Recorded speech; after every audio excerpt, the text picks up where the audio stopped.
बिंदु लखनऊ वाली सिर्फ प्रतिलिपि एफएम पर। एक 15 साल की बच्ची दुल्हन के लिबास में बैठी लंबे से घूंघट के पीछे नींद में ही झूल रही थी। बेड फूलों से सजा हुआ था। रात के करीब 2 बज चुके थे। अब फूलों की खुशबू भी फीकी पड़ने लगी थी। बिंदु बस लेटी ही थी कि तभी अचानक तेज आवाज से कमरे का दरवाजा खुल गया। तभी उसके कानों में उसकी सास की रोते हुए आवाज सुनाई दी, बाहर मातम छाया हुआ है और इसे देखो कैसे चैन से सो रही है। तुझे होश भी है? तेरे इस घर में कदम पड़ते ही कितना बड़ा अनर्थ हो गया है। ये औरत बिंदु का हाथ पकड़कर गुस्से में घसीटकर उसे आंगन में ले आई और एक झटके में उसे जमीन पर पटक दिया। सामने का नजारा देखकर बिंदु के होश उड़ गए। सामने सफेद चादर में लिपटी उसके पति की लाश रखी हुई थी और इधर बिंदु दुल्हन के लाल जोड़े में सजी बैठी थी। उसकी सास से दूर झटकते हुए बोली, अब तुम्हारे ये लाल जोड़ा और इन गहनों का कोई महत्व नहीं है। तुम अब एक यहाँ विधवा हो, समझी? निकालो इसे। इसके बाद बिंदु के सारे गहने उतरवा दिए गए। उसकी चूड़ियां भी तुड़वा दी गई और मांग का सिंदूर मिटाने के लिए कड़ी ठंड में उसे बाल्टी भर ठंडे पानी से नहला दिया गया था। शरीर में सिहरन महसूस करते ही अचानक से बिंदु की नींद टूट गई और वो उठकर बैठ गई। वो अपने 5 साल पुराने अतीत से जुड़े बुरे सपने से बाहर आ गई थी। उसने अपने बगल में सोई हुई बच्ची के सर पर प्यार से हाथ फिराया और धीरे धीरे कदमों में बाहर वाले कमरे में चली आई। वो चुपचाप से घर से निकलना चाहती थी।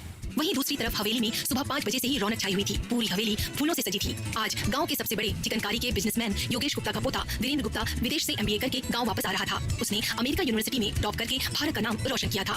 दरअसल अनोरा एक छोटा सा गांव है जो उत्तर प्रदेश के लखनऊ जिले में है। इस गांव की प्रमुख आजीविका चिकनकारी के काम से चलती है। इधर बिंदु ने भी जब से होश संभाला था तब से अपने माँ बाप को चिकनकारी का काम करते देखा, लेकिन इस काम में उन दोनों ने अपनी आंखें लगा दी और अपने हाथ छीन लिए। लेकिन फिर भी आज भी उनका परिवार वहीं के वहीं था। उनके परिवार की जरा सी भी उन्नति नहीं हुई थी। उन्हें बस दोनों समय का खाना नसीब हो जाता था, लेकिन बिंदु के लिए इतना काफी नहीं था। वो उड़ना चाहती थी।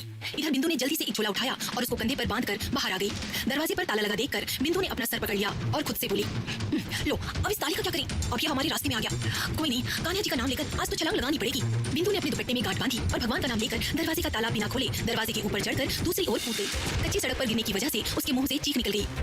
फिर वो उठकर अपने कपड़े झाड़ते हुए खुद से बोली, कान्हा जी दरवाजा तो फांद लिया हमने, बस आज कृपा करना, आज हमें यहाँ से जाने से कोई नहीं रोक सकता। इतना कहकर वो यहाँ से भागने लगी। अभी बिंदु बाहर कूदी ही थी कि तभी अंदर आंगन के पास सोए उसके पिता विठल की नींद खुल गई।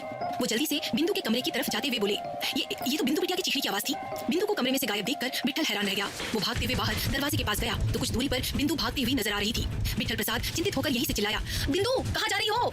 लेकिन बिंदु ने तो पलट कर तक नहीं देखा। वो अपनी ही धुन में भागे जा रही थी। विठल ने जल्दी से पैरों में चप्पलें डाली और एक छड़ी उठाई और जल्दी से दरवाजे का ताला खोला। घर के सारे लोग शोर सुनकर जाग गए थे। जब तक वो ताला खोलकर बाहर आया तब तक बिंदु उनकी नजरों से ओझल हो चुकी थी। विठल बिंदु के पीछे भागा और वो परेशान होते हुए खुद में बड़बड़ाया, अरे बिंदु काहे इज्जत मिट्टी में मिलाना चाहती हो? हम किसी को मुंह दिखाने के लायक नहीं बचेंगे। ये सब सोचते सोचते हुए विठल का दिल बैठा जा रहा था। भागते हुए बिंदु अपने मन में बुदबुदाई, कान्हा जी बस थोड़ी दूर और, कहीं बापू पीछे से ना आ जाए, आज बचा लीजिए बस।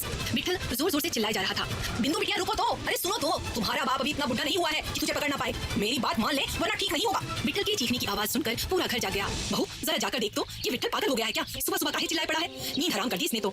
बिंदु की दादी सरला कुमारी गुस्से में नींद भरी आवाज में बोली, माँ जी हो सकता है कोई चोर घुस आया हो, डंडा लेकर जाते हैं। बिंदु की माँ ललिता प्रसाद ने घबराते हुए कहा। जब सरला दादी ने देखा कि ललिता ने उनकी छड़ी उठा ली है तभी वो गुस्से से तिलमिला उठी, हमारी लाठी को हाथ मत लगाना, बस यही तो एक कीमती चीज है इस घर में, रख दे वापस। ललिता जल्दी से उनकी छड़ी रखकर मुंह बनाते हुए बाहर आई। ललिता ने जब विठल को चीखते हुए सुना तो समझ आया कि बिंदु घर से भाग गई है। हाय राम, अनर्थ कर दिया इस लड़की ने तो, भरी जवानी में घर से भाग गई, विधवा होने की भी लाज नहीं की इस लड़की ने।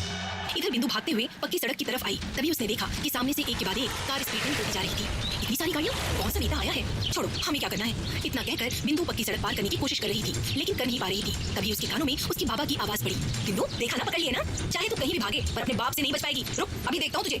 बिंदु ने घबराते हुए पीछे देखा, ये बाबा तो छड़ी लिए यहीं आ रहे हैं। कान्हा जी अब क्या करें हम? बाबा के हाथ लगे तो फिर तो धूनी लिए जाएंगे, अब आप ही बचाओ।